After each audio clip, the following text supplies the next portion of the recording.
माननीय सदस्यहरू, प्रतिनिधि सभाको आजको बैठकको कारबाही प्रारम्भ हुन्छ।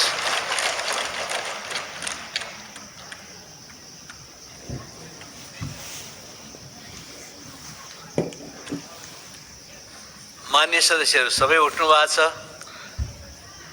प्रतिपक्षको तर्फबाट माननीय सदस्य के राख्न खोज्नु भएको छ? म माननीय सदस्य वर्षमान पुनलाई संक्षिप्तमा आफ्ना कुराहरू राख्नको लागि अनुरोध गर्छु र अन्य माननीय सदस्यहरू आसन ग्रहण गरिदिनुहोस्। सम्माननीय सभामुख महोदय, यो हप्ताभरि सार्वजनिक मिडियामा, सामाजिक सञ्जालमा, घर घरमा एउटा विषयले प्रमुखता पाएको छ। आम नेपाली जनताले सरकार र सरकारको शैलीप्रति चिन्ता व्यक्त गरिरहेको छ। यस सन्दर्भमा सभामुख महोदय, त्रिभुवन अन्तर्राष्ट्रिय विमानस्थलमा भिजिट भिसाको नाममा करोडौँको अवैध असुलीको जालो फैलिएको र त्यसमा गृहमन्त्रीज्यूको सचिवालयको प्रत्यक्ष संलग्नता भइरहेको भन्ने विभिन्न पत्र पत्रिकाहरूमा समाचार आइरहेका छन्। यो कुनै सामान्य भ्रष्टाचारको घटना मात्र होइन, यो त रोजगारीको रूपमा विदेश जान खोजेका सामान्य युवाहरूमाथि गरिएको लुट र सङ्गठित मानव तस्करीसँग जोडिएको विषय हो। उपलब्ध तथ्याङ्कहरू अनुसार औसतमा प्रति महिना 20,000 भन्दा बढी नेपालीहरू भिजिट भिसामा बाहिर जाने गरेको देखिन्छ। यी मध्ये 40% जति व्यक्तिहरूसँग प्रतिदिन 50 लाखदेखि 3 करोडसम्म उठाउने गरिएको भनिएको छ। यही अनुपातमा गत असोजदेखि मात्र पनि 120 करोडदेखि 400 करोडसम्मको भ्रष्टाचार भएको हुन सक्छ। सम्माननीय सभामुख महोदय, यत्रो ठुलो खेल कुनै राजनीतिक संरक्षण बिना सम्भव हुन सक्ला? सभामुख महोदय, अख्तियारले मुख्य आरोपी भनेका सहसचिव तीर्थराज भट्टराईलाई गृहमन्त्रीकै अग्रसरतामा त्रिभुवन अन्तर्राष्ट्रिय विमानस्थलमा पठाइएको देखिन्छ। विवादित पृष्ठभूमि भएका यसभन्दा पहिले नै विभिन्न अनियमिततामा जोडिएका सहसचिवलाई गृह सचिवज्यूले रोजी छाडी कसरी इन्भर्टेड कमामा मालदार भनिने चिनिएको अड्डामा पठाउनु भयो? के साँच्चै मन्त्रीज्यूलाई ती सहसचिव एकदमै सक्षम स्वच्छ छन् भनेर हो कि या अन्य कुनै स्वार्थ थियो? यो अनुसन्धानको विषय हो। सभामुख महोदय, यसरी म संक्षेपमा मात्रै राख्न चाहन्छु कि आजै धेरै विषयमा बोल्नुभन्दा पनि माननीय गृहमन्त्रीज्यू आफ्नो पृष्ठभूमि हेर्दा कानुन ब्याकग्राउन्डको हुनुहुन्छ, मानवाधिकार ब्याकग्राउन्डको हुनुहुन्छ, शान्ति प्रक्रियाका विभिन्न श्रृङ्खलामा काम गर्नुभएको व्यक्तित्व हुनुहुन्छ। आफ्नो दलको प्रमुख सचेतक भएर विभिन्न संसदका विषयहरू ह्यान्डल गर्नुभएको छ। हामी अघिल्लो सेसन मात्रै हेऱ्यौँ भने पनि माननीय गृहमन्त्रीज्यू प्रतिपक्षी बेन्चमा बसेर धेरै नेताहरूमाथि, मन्त्रीहरूमाथि उठेका विषयहरूमा नैतिकताका प्रश्नदेखि धेरै विषयहरू उठाउँदै हुनुहुन्थ्यो। म त्यो सम्झन चाहन्छु। त्यसो गर्दा हामी प्रमुख प्रतिपक्षी दल लगायत प्रतिपक्षीहरूको तर्फबाट यो सन्दर्भमा स्वयं गृहमन्त्रीज्यूले नै सरुवा गरेको व्यक्ति कार्यालय प्रमुख रहेका छन्। उहाँको सचिवालय यसमा तानिएको छ, जोडिएको छ। अख्तियारले छापा मारेको छ, स्टिङ अपरेसन। त्यसपछि चाहिँ पक्राउ परेको व्यक्ति सामान्य मान्छे, सानो माछा अरू छ भनेर 1 दिन 2 दिनपछि नै छोडिरहेको छ। ठुलो माछा को? स्वयं अख्तियारले नै भनिरहेको छ। अहिले नै कसैलाई हामी आरोपित गर्न चाहँदैनौँ। सम्माननीय सभामुख महोदय, यो सबै सन्दर्भमा अनुसन्धान गर्ने निकायहरू सबै नै माननीय गृहमन्त्रीको मातहतमा रहेका छन्। सम्पत्ति शुद्धिकरण समिति होला, CIB होला, अरू धेरै निकायहरू।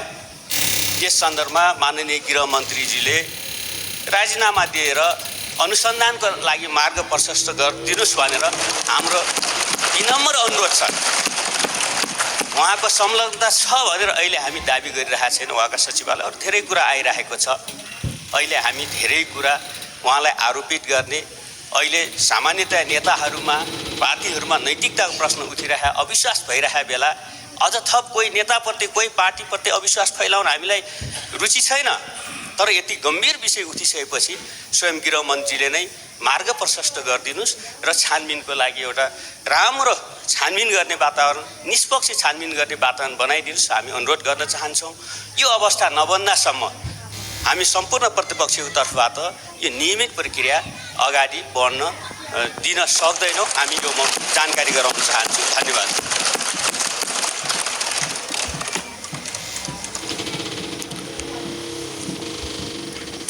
मान्य सदस्यहरू, प्रतिपक्षको तर्फबाट आफ्नो भनाइहरू आइसकेकै छ।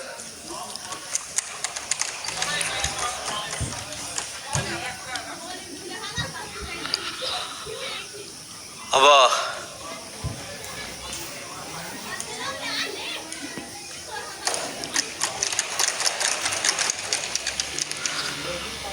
मान्य सदस्यहरूको अब अरू विषयहरूमा पनि कुराहरू राख्ने छलफल गर्ने समय छ। त्यसमा पनि आज गृहमन्त्रीजीले चाहिँ उठिरहेका विषयहरूमाथि केही कुराहरू राख्नलाई समय पनि माग गर्नुभएको छ।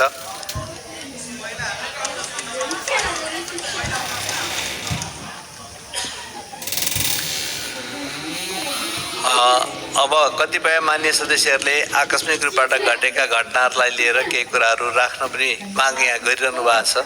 त्यसले गर्दाखेरि मान्य सदस्यहरू आसन ग्रहण गरौँ र म मान्य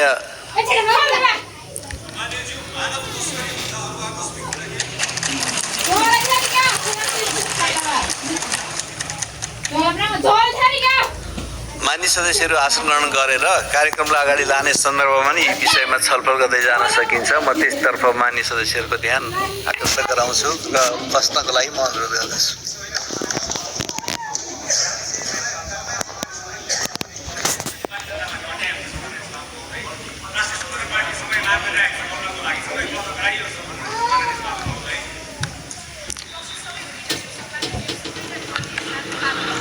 मैले मान्य सदस्यहरूलाई प्रतिपक्षको तर्फबाट नै पूर्ववक्ता मान्य सदस्यलाई समय दिएको कुरा स्मरण गराउन चाहन्छु।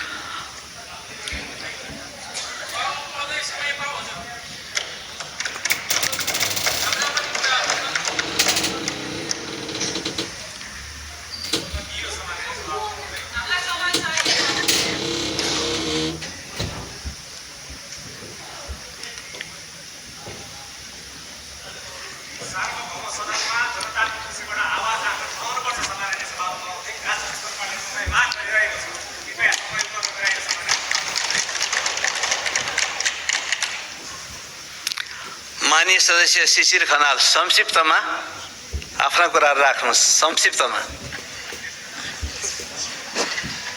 सम्माननीय सभामुख महोदय, यदि कुनै माननीय मन्त्रीजीमाथि प्रश्न उठ्यो, यदि राज्यको कुनै सक्षम निकायले अनुसन्धान गर्नु पर्यो भने त्यस्ता माननीय मन्त्रीजी मन्त्रीको पदमा रहन पाउनुहुन्न। त्यसकारण उहाँले राजीनामा गर्नुपर्छ। यी शब्दहरू मेरा होइनन् सभामुख महोदय। यो त यही सम्मानित सदनमा 2080 चैत 3 गते मङ्गलबारका दिन प्रतिपक्षी दलको नेताको हैसियतले वर्तमान गृहमन्त्रीज्यूले व्यक्त गर्नुभएको नैतिकताको मापदण्ड हो। सभामुख महोदय, आज यहाँ उहाँले कोरेको त्यही लक्ष्मण रेखा, उहाँले स्थापित गरेको त्यही नैतिक धरातलमाथि गम्भीर प्रश्न खडा भएको छ। आज प्रश्न स्वयं गृहमन्त्रीज्यूमाथि उठेको छ कि उहाँले त्यति बेला प्रतिपादन गर्नुभएको सिद्धान्त आज उहाँलाई लागू हुन्छ कि हुँदैन।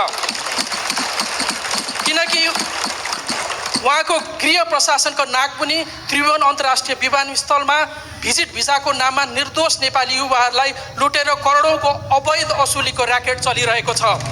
अझै डरलाग्दो कुरा त के छ भने विभिन्न सञ्चार माध्यमहरूले गृहमन्त्रीज्यूकै सचिवालयको प्रत्यक्ष संलग्नता रहेको समाचार लगातार प्रकाशित गरिरहेका छन्। समाचारमा आएको तथ्याङ्क मान्ने हो भने पछिल्लो 8 महिनामा मात्रै धन्दै 4 अरबभन्दा बढीको लुट भएको छ।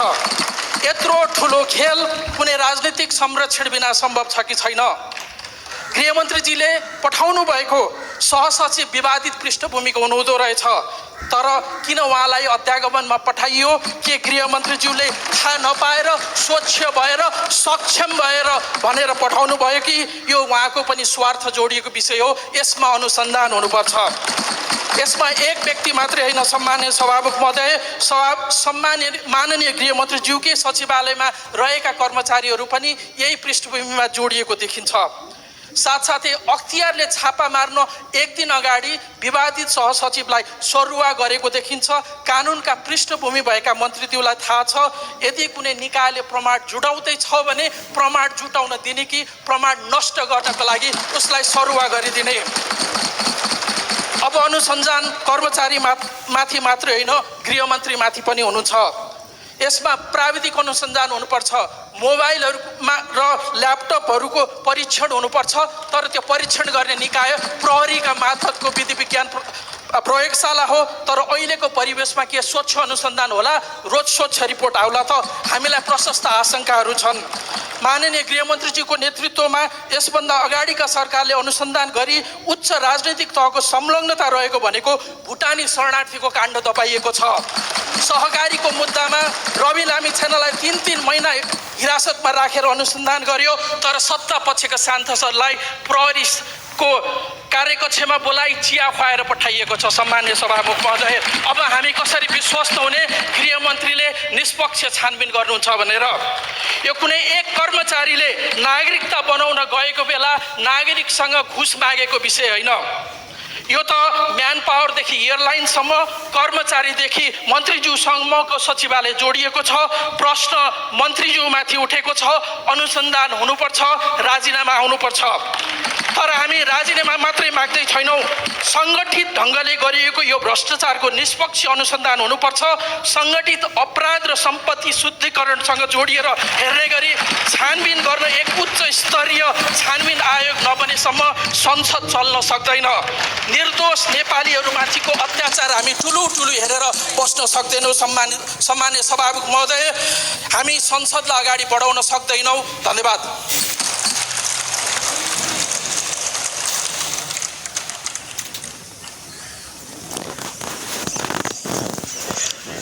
माननीय सदस्यहरू, आज आकस्मिक समयमा केही कुराहरू राख्न माननीय सदस्यहरूले माग गर्नुभएको छ।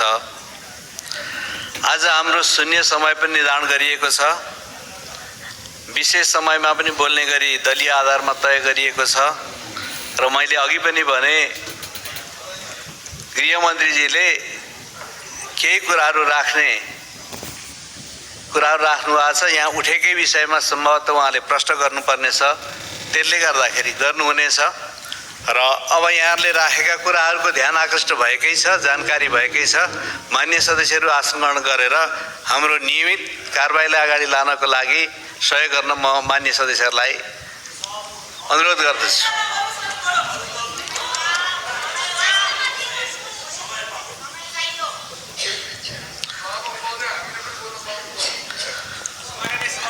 मान्य सदस्यहरू, सबैले बोलौँ,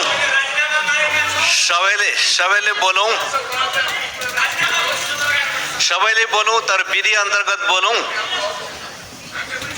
विधि भनेको मान्य सदस्यहरूले आसन ग्रहण गरेपछि यहाँबाट सञ्चालन गर्ने विधि नै हो, हाम्रो नियमावली व्यवस्था गरेको विधि।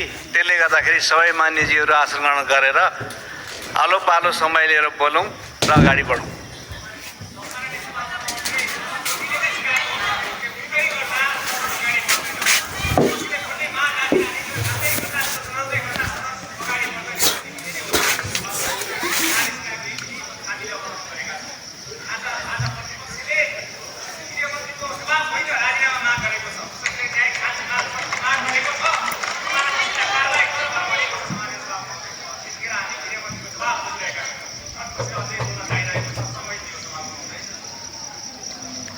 मान्य सदस्यहरूले विधिमा अगाडि बढ्नलाई तयारी भएपछि अब छलफल गर्ने, बोल्ने सबै कुराहरू हुँदै जानेछ। त्यसैले आसन ग्रहण गरौँ र मैले समय दिन्छु, त्यसको आधारमा मान्य सदस्यहरूले आफ्नो कुराहरू राख्नुहुनेछ।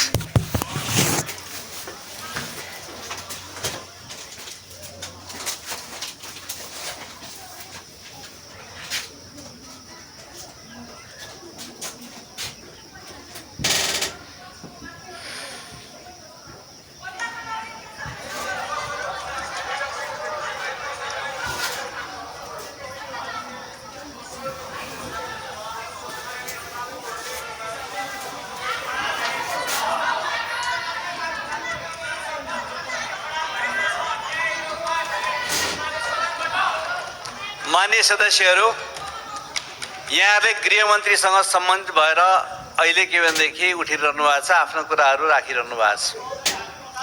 गृहमन्त्रीले बोल्नको लागि समय माग्नु भएको छ र गृहमन्त्री हाम्रो सदनमा उपस्थित हुनुभएको छ।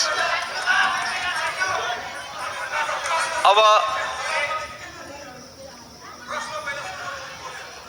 माननीय सदस्यहरू आसन ग्रहण गरेर सभा सञ्चालनको लागि वातावरण बनाउनुहोस्। त्यस पछाडि तपाईँहरूले उठाउनुभएका कुरा लगायतमाथि छलफल गराउने कामहरू हुन्छ।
मान्य सदस्यहरू आसन ग्रहण गर्नुहोस्। म संक्षिप्तमा कुरा राख्नको लागि सत्तापक्षका तर्फबाट मान्य सदस्य श्याम घिमिरेलाई म समय दिन्छु। संक्षिप्तमा आफ्नो कुरा राख्नुहोस्। सम्माननीय सभामुख महोदय, अहिले प्रतिपक्षले जुन ढङ्गले कुरा उठाइरहेको छ, मान्य सदस्यहरू आसन ग्रहण गरेर यो उहाँले के कुरा राख्नुहुन्छ सभा सञ्चालन गर्न मौका दिनुहोस्। गम्भीरतापूर्वक सुन्यौँ, ध्यानपूर्वक सुन्यौँ। मान्य सदस्य श्याम घिमिरे यहाँ आसन ग्रहण गर्नुहोस्। कुरा सुनिएन, त्यसले गर्दाखेरि मान्य श्याम घिमिरे आसन ग्रहण गर्नुहोस्। मान्य श्याम घिमिरे आसन ग्रहण गर्नुहोस्।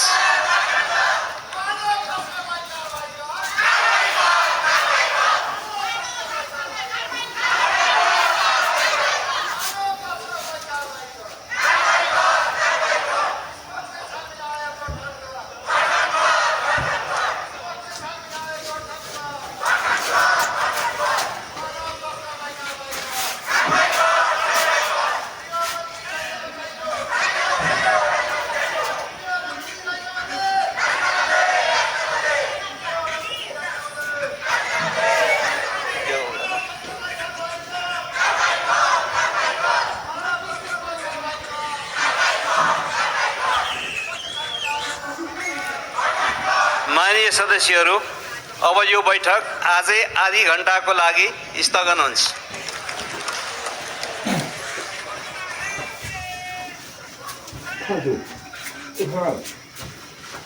这他来，这他来没？